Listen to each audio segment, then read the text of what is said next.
Come on. Get one. To your eyes, good.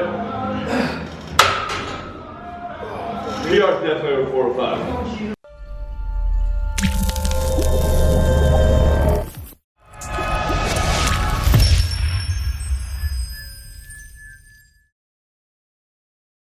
What is going on, guys? Coach Joe here at the Lions Den, and yes, it is Coach Joe. I know I look like a 13-year-old boy right now. That is because the facial hair went. It was time for a change, so I said, see you later, and now we got nothing. We got nothing. We got a baby face, baby. Moving forward, a ton of guys have either sent me messages, comments, or emails regarding core training, what I do to train my core.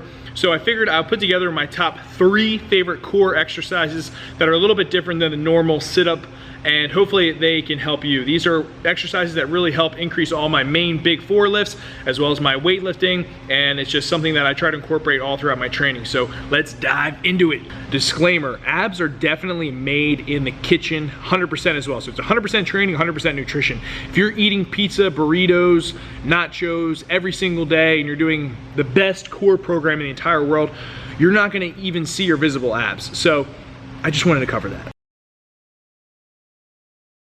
All right, guys, so the first exercise I'm gonna go over is an exercise that actually helped alleviate a lot of back pain for me. So if you guys are having back pain, this may be the solution to your back pain. And that is called the dead bug. So just to get into a basic setup for the dead bug, what you're gonna do is you're gonna lay on the ground, okay? Your feet are gonna be flexed up, hands are straight up, and we're gonna lay completely just like this, as if we were a bug that is dead on the ground, okay? From here, what we wanna do is we wanna brace our core, meaning pressing our belly button to the floor, okay? And there should be no gap underneath of my spine. So hands are still straight up, I'm pressing my belly button through, it's making me engage my core. From there, what I'm gonna do is just for a basic introductory level, you're gonna take one leg down, bring it back to center, then switch this leg back to center. Now, the key to this is when you lower that leg, don't let go of that core. So you have to make sure that you still are pressing that belly button through. As you can see, I'm shaking a little bit because I'm doing it correctly.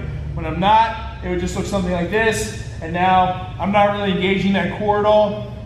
So we just want to be conscious of that.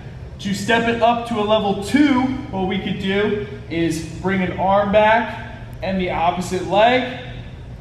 Bring back to center, arm back, opposite leg, bring back to center. Now, as you can see, there's no opening underneath of my spine.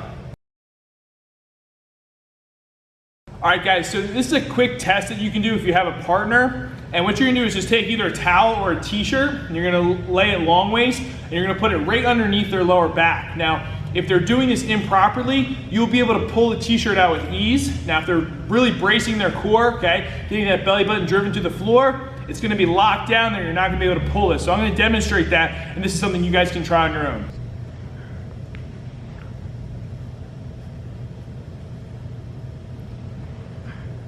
All right, guys, so here is a more advanced level. So we have a brute force sandbag. It's loaded up with some weight. Now what I'm gonna do is get in that same dead bug position. Okay, it's gonna give me more resistance as well as work on my stability. And I'm gonna go through that motion as well. So I'll get it loaded up just like this. I'll be in that dead bug position.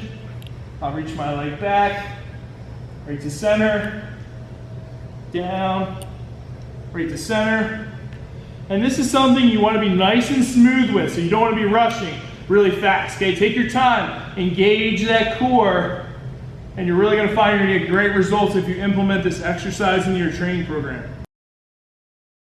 Okay, guys, exercise number 2, all you're going to need is a wall ball. Okay, so this is just a regular wall ball from Rogue. Now, I like this exercise because it's going to work on your coordination. It's also going to work on stability, and whenever we're doing anything to stabilize something, our core is involved, okay? So what you're gonna do, get into a push-up position, feet will go on the ball, okay? So already right now, if you're weak, your legs are gonna wobble around, and it's gonna force you to keep everything tight. Now from here, what we're gonna do now is we're gonna walk out while rolling that ball and getting our hands involved moving forward. So you can see this ball wants to move around different directions, and I have to stabilize it using my core. We want to keep everything stacked nice and tight so that we're not all over the place. And if you do this for either for time or for a distance, you will definitely feel it, I can guarantee it. All right guys, last one here is going to be a single arm carry. Okay, I really like to use the farmer handle because it's longer. So if you don't have a farmer handle, you can use a barbell, that's fine. And the length of it gives it some imbalances as well, which is going to focus on more stability. So what you'll do, you'll have a prescribed weight. I like to do this for distance. I'll get my belly breath, stand straight up, and then I'm just going to start walking.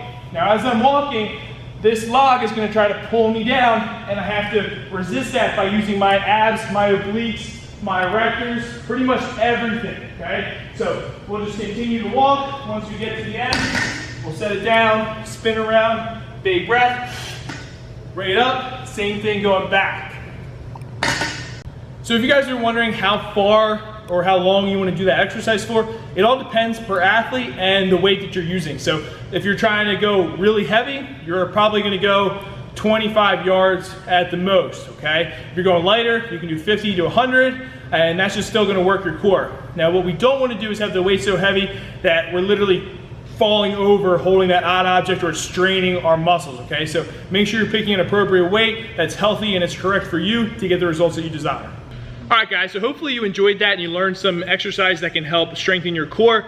I like to throw these in either in between my primary sets or at the end just to get some core work and conditioning in.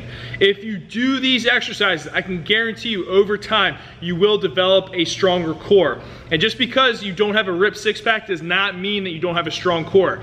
Some powerlifters and strongmen that I know have absolutely the strongest cores I have ever seen in my entire life.